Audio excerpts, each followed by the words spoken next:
সাকিব খান অভিনীত এবং রায়ান রাফি পরিচালিত বহুল প্রতীক্ষিত সিনেমা তাণ্ডব এর টিজার সম্প্রতি প্রকাশিত হয়েছে, যা দর্শক মহলে ব্যাপক সাড়া ফেলেছে। এই টিজারে সাকিব খানকে দেখা গেছে একেবারে নতুন লুকে, গম্ভীর, রহস্যময় এবং শক্তিশালী এক চরিত্রে, যা তার আগের কাজগুলো থেকে ভিন্ন।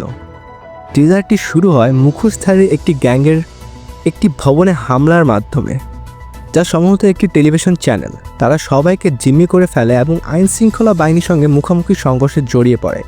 ব্যাকগ্রাউন্ডের একটি কণ্ঠে দেশবাসীর প্রতি বার্তা ভেসে আসে, তাণ্ডব আসছে এবং সবাইকে ঘরে অবস্থান করার অনুরোধ করা হয়।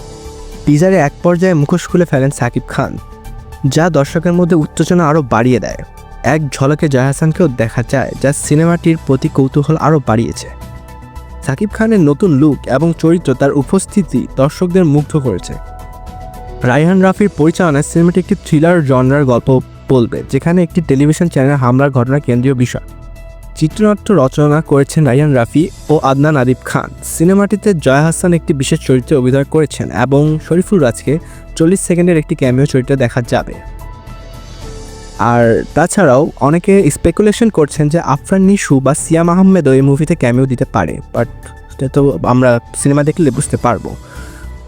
দর্শকরা সাকিব খানের নতুন লুক এবং সিনেমার থ্রিলার উপস্থাপনাকে প্রশংসা করেছেন। অনেকে মন্তব্য করেছেন যে সাকিব খানের এমন রূপ আগে কখনো দেখা যায়নি। তাণ্ডব সিনেমাটি কুরবানি ঈদের মুক্তি পাওয়ার কথা রয়েছে। টিজারের মাধ্যমে যে উত্তেজনার সৃষ্টি হয়েছে তা সিনেমাটির প্রতি দর্শকদের আগ্রহ আরও বাড়িয়ে দিয়েছে। টিজারটি দেখে আপনাদের কেমন লাগলো কমেন্ট বক্সে অবশ্যই জানাবেন।